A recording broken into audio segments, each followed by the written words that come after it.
Good morning, campers. So, not a whole lot done this weekend.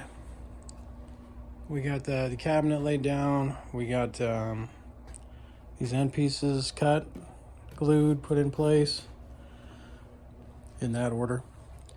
We got these pieces also cut, curved, the whole 9 yards put in place. And then the final step was this part was cut too long, too tall, and that part was cut too short. So we cut this down the length, got it marked on the, had the template up there, had the template up on the wall, marked it, and then we mirrored the length over there.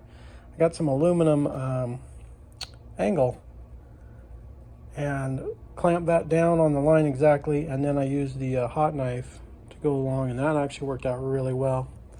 That was probably the perfect thing to do.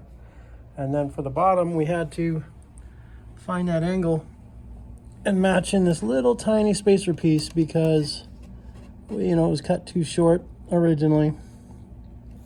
So we had a lot of trial and error to get that piece cut just right, to the right height and at the right angle. That took a lot of, I think we took 4 passes before we got it right. So that's all glued in place and all done.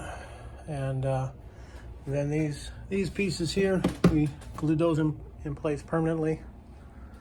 I don't know how, but they were lined up perfect, and now that they slid a little bit when they were drying. But other than that, that's about all we got done.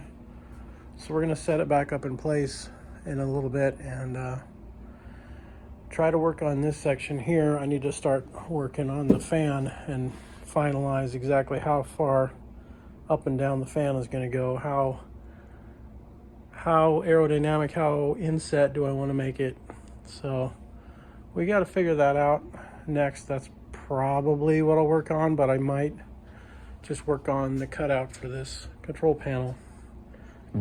That little control panel right here, right yayo, might work on that. But right now I'm drinking a few beers and barbecuing some chicken meatloaf. So we're working on that. So I don't know how much I'm going to get done the rest of the day on this, but we'll see. Thanks for watching, and keep your stick in a check.